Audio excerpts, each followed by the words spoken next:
In today's video, I will show you how to find TonKeeper Wallet Address. So it's a very simple and easy thing to do. First, launch your TonKeeper wallet, and here you just have to simply log in into your wallet if you haven't already.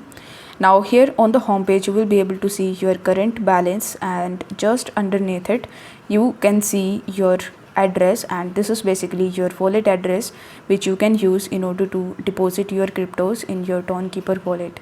Now if you want to view it fully, then you just have to tap on the receive button, and this is the QR code as well as the deposit address, or it can also be said as your wallet address.